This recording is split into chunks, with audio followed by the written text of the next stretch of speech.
बिहार के मुख्यमंत्री नीतीश कुमार देंगे इस्तीफा, करवट बदलने लगी बिहार की सियासत।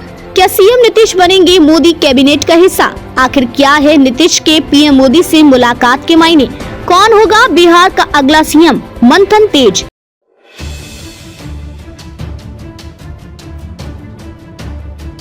लोकसभा चुनाव के 7 चरणों का मतदान खत्म हो चुका है। वहीं कल यानी 4 जून को मतगणना होनी है। मतगणना के पहले ही बिहार की सियासत गर्मा गई है। अब यह चर्चा जोर पकड़ने लगी है कि सीएम नीतीश मुख्यमंत्री पद से इस्तीफा दे सकते हैं। चर्चा की माने तो नीतीश कुमार बिहार की राजनीति छोड़ जल्द ही केंद्रीय सियासत में अपना हुनर दिखाएंगे। दिल्ली के सियासी गलियारे में इस चर्चा को बल क्या मिला कि बिहार की राजनीति ने भी कानाफूसी चालू कर दी। अब सवाल उठता है कि आखिर इस तरह की चर्चा को बल कहां से मिल रहा है। चर्चा की माने तो सीएम नीतीश की एंट्री केंद्रीय राजनीति में हो सकती है। कहा जा रहा है कि सीएम नीतीश मोदी कैबिनेट में शामिल हो सकते हैं। वहीं इस चर्चा पर मीडिया सहित नेता कार्यकर्ता भी अपना दिमाग खर्चा करने लगे हैं।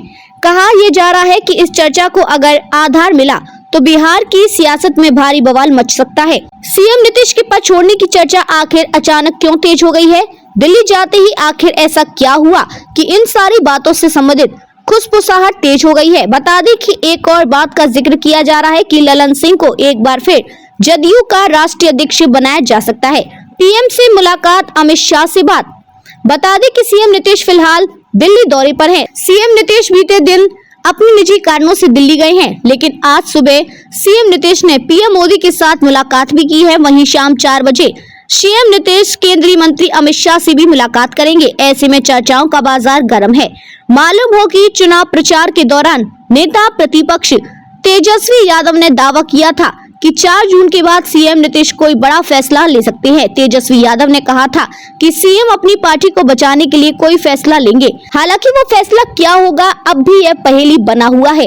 पता नहीं कौन सा रहस्य तेजस्वी यादव को पता है। हालांकि चुनाव प्रचार के दौरान सीएम नीतीश ने लालू परिवार पर जोरदार हमला बोला है। सीएम नीतीश ने लालू परिवार के सदस्यों की राजनीति में आने से लेकर लालू यादव के 9 बच्चों के ऊपर तक का हमला बोला था, लेकिन तेजस्वी यादव के ओर से इस मामले में कोई प्रतिक्रिया नहीं दी गई थी। सीएम नीतीश पर नरम रहे तेजस्वी ने सीएम के हर हमले के जवाब में कहा कि वो हमसे बड़े हैं, हम उनका सम्मान करते हैं, उनके हमले हमारे लिए आशीर्वाद के रूप में हैं। ज्ञात हो कि तेजस्वी यादव ने चुनाव प्रचार के दौरान यह भी दावा किया था कि सीएम नीतीश एनडीए में अपनी मर्जी से शामिल नहीं हुए हैं, बल्कि उन्हें जबरदस्ती शामिल किया गया है। तेजस्वी ने कहा कि उनके चाचा को हाईजैक कर लिया गया है और चाचा भले ही बीजेपी में हैं, लेकिन वो भी चाहते हैं कि केंद्र में अब बीजेपी की सरकार ना बने। साथ ही तेजस्वी यादव ने अपने द्वारा एक किताब लिख जाने की भी बात कही थी। उन्होंने कहा था कि जब हम किताब लिखेंगे तो उसमें जिक्र करेंगे कि कौन 4 लोगों ने मेरा चाचा को हाईजैक किया था। विपक्ष का दावा। हालांकि इस चर्चा में कितनी सच्चाई है ये तो वक्त ही बताएगा। फिलहाल मतगणना को लेकर सभी पार्टियों में तैयारियां चल रही हैं। एग्जिट पोल के अनुसार बीजेपी तीसरी बार केंद्र में सरकार बना सकती है।